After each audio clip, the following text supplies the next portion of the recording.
because at this time of the year, so now it's the middle of October, it is important that if you want to keep the apples for the winter, that you choose the apples which have got a good storage life.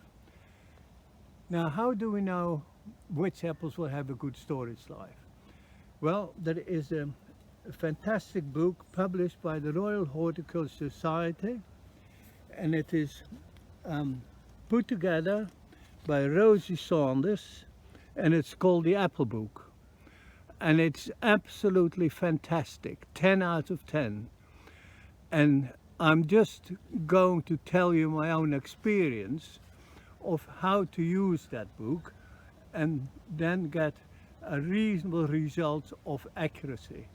Certainly you will be able to identify if the apples you are wanting to store are good for storage. The other thing is, if you are trying to name the apple for the reasons as I outlined, always choose an apple which is representative of the variety. Now I took this one from the center of the tree, and that you can see it looks totally different. Yes, it has got a little bit of red, but it's got far more green.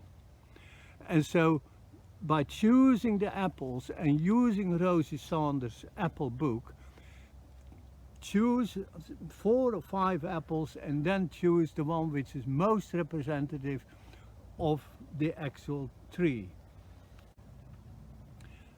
Rosie Saunders' book is very good, particularly for all those varieties which were planted from 1900 onwards, so from 1900 2000, 2019. Perfect. Again, if none of those apples fit, then it are very old varieties, and then you do need to get from the library another book which was written in 1883, and that was written by what was then the vice president of the Royal Horticultural Society, and his name was Dr. Robert Hogg. It is unfortunate that there are no pictures in there. Compared with Rosie Saunders' book, you can see how much progress has been made. But the descriptions of all the different varieties is fantastic. Apples come in different sizes, but you will find, and different shapes, but you will find that overall, from a certain variety, the apples are either round or oblong or conical. With the apple's color varies from green, there's another green one but a different shape, oblong, or red, or yellow, or russet. What else can you do to make sure you have the right varieties? Well, it's the length of the stalk. Oh, the length of the stalk is, you see, that is very long stalk there, and here that is an old-fashioned English apple, Lycoxus. Its the stalk is thick and short. Thick and short. This one is more of the golden delicious type. It is long and thin.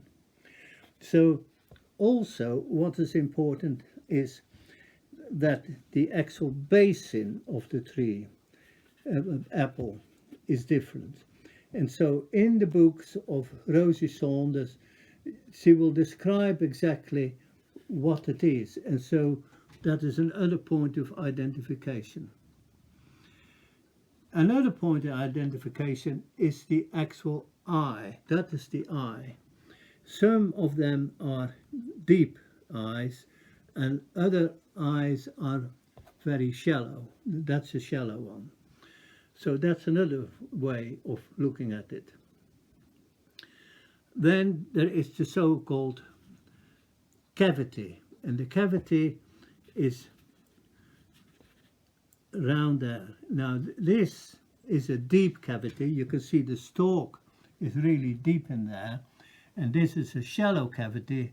In fact, there is no deep depth at all. So that is also a very good point to recognize it.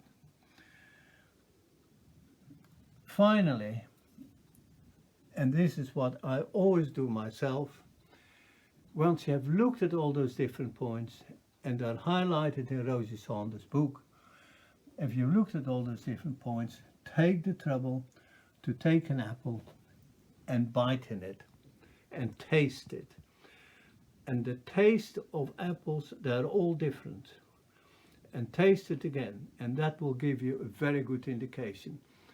And the actual tasting therefore also is important to separate the cooking apples from the eating apples.